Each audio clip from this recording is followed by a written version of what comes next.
भक्त जनों, आज बृहस्पतिवार है।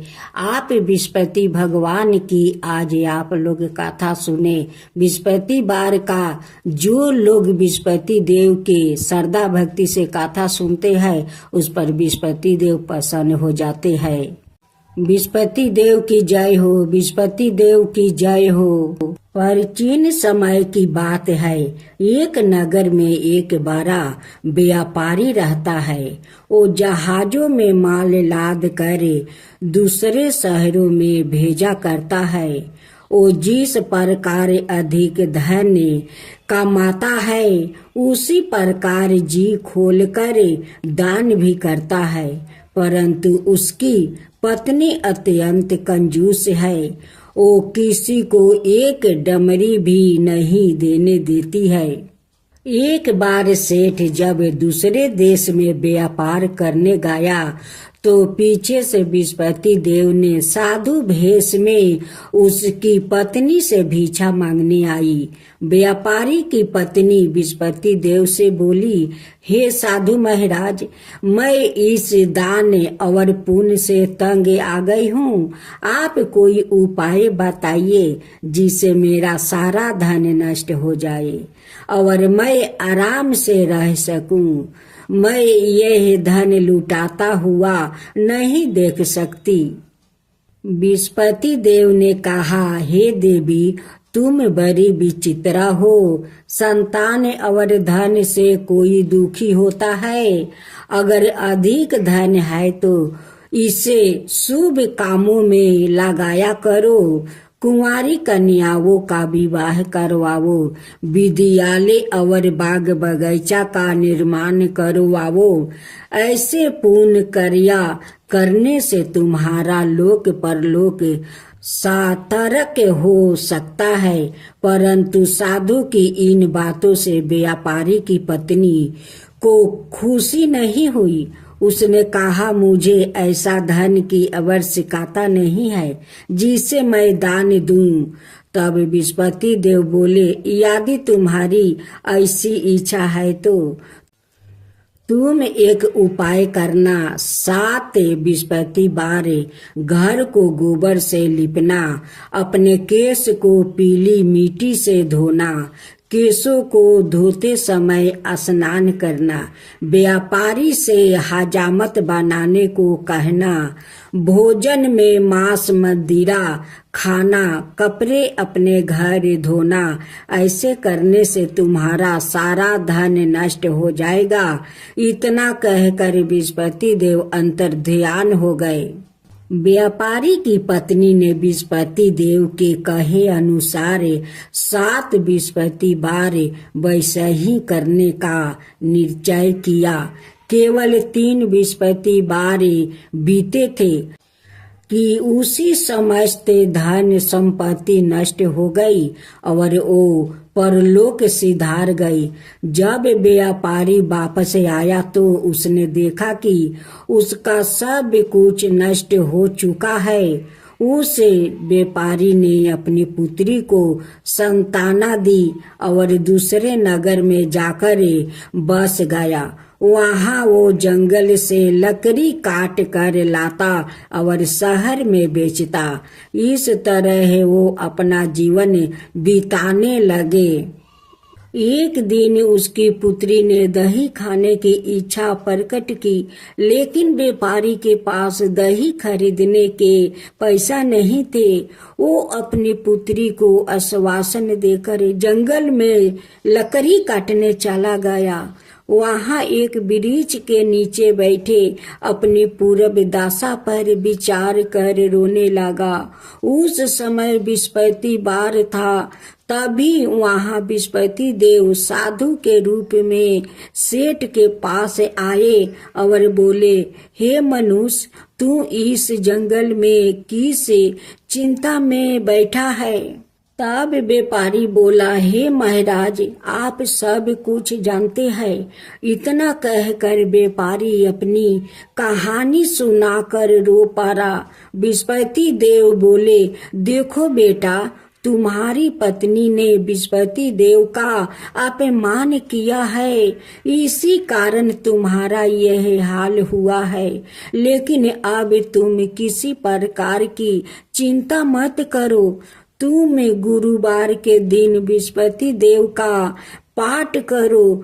2 पैसे के चने और गुड़ को लेकर जल के लोटे में शक्कर डालकर वो अमृत और प्रसाद अपने परिवार के सदस्यों और कथा सुनने वालों में बांट दो। सवाए भी प्रसाद और चरण मृत लो, भगवान तुम्हारा अवश्य कल्याण करेंगे। साधु की बात सुनकर व्यापारी बोला, महाराज, मुझे तो इतना भी नहीं बचता है कि मैं अपनी पुत्री को दही लाकर दे सकूं। इस पर साधु जी बोले, तुम लकड़ियां शहर में बेचने जाना, तुम्हें लकड़ियों के दाम पहले से चौगुने मिलेंगे, जिससे तुम्हारे सारे कार्य सिद्ध हो जाएगा। उसने लकड़ियां काटी और शहर में बेचने के लिए चल पड़ा।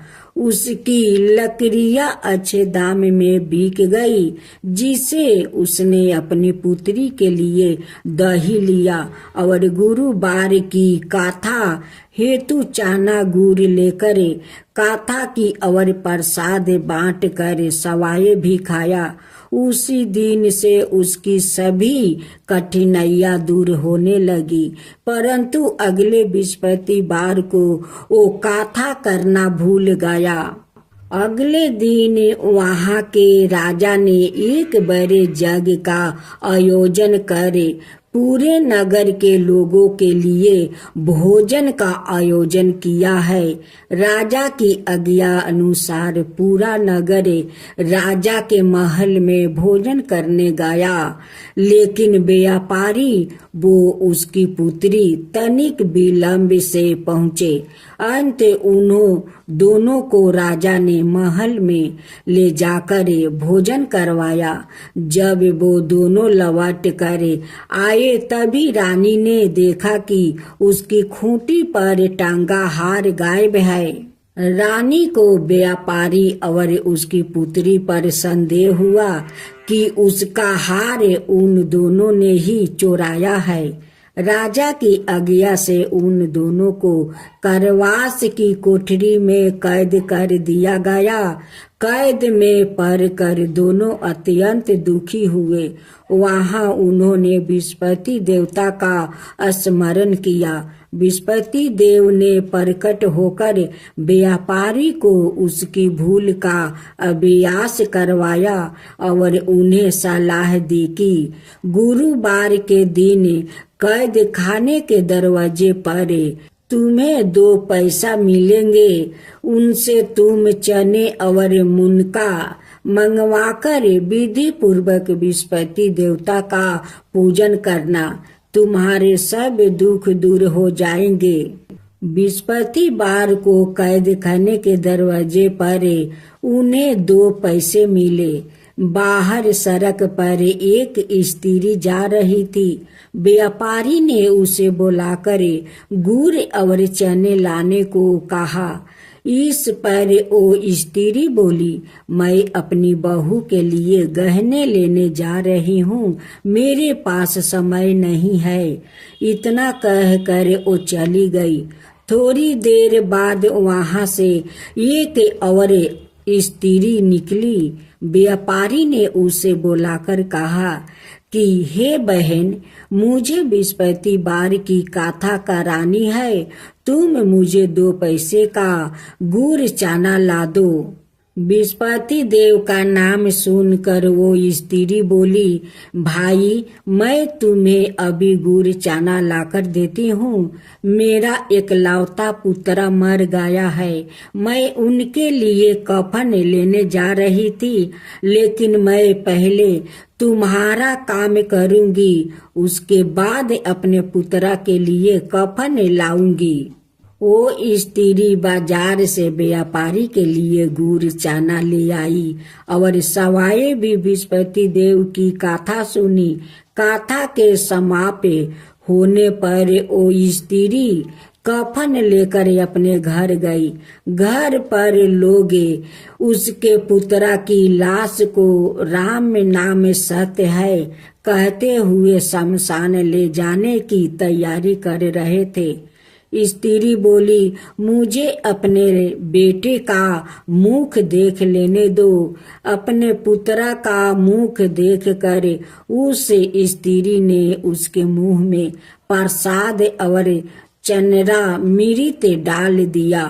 प्रसाद और चरना मृत के प्रभाव से वो पुनः जीवित हो गया।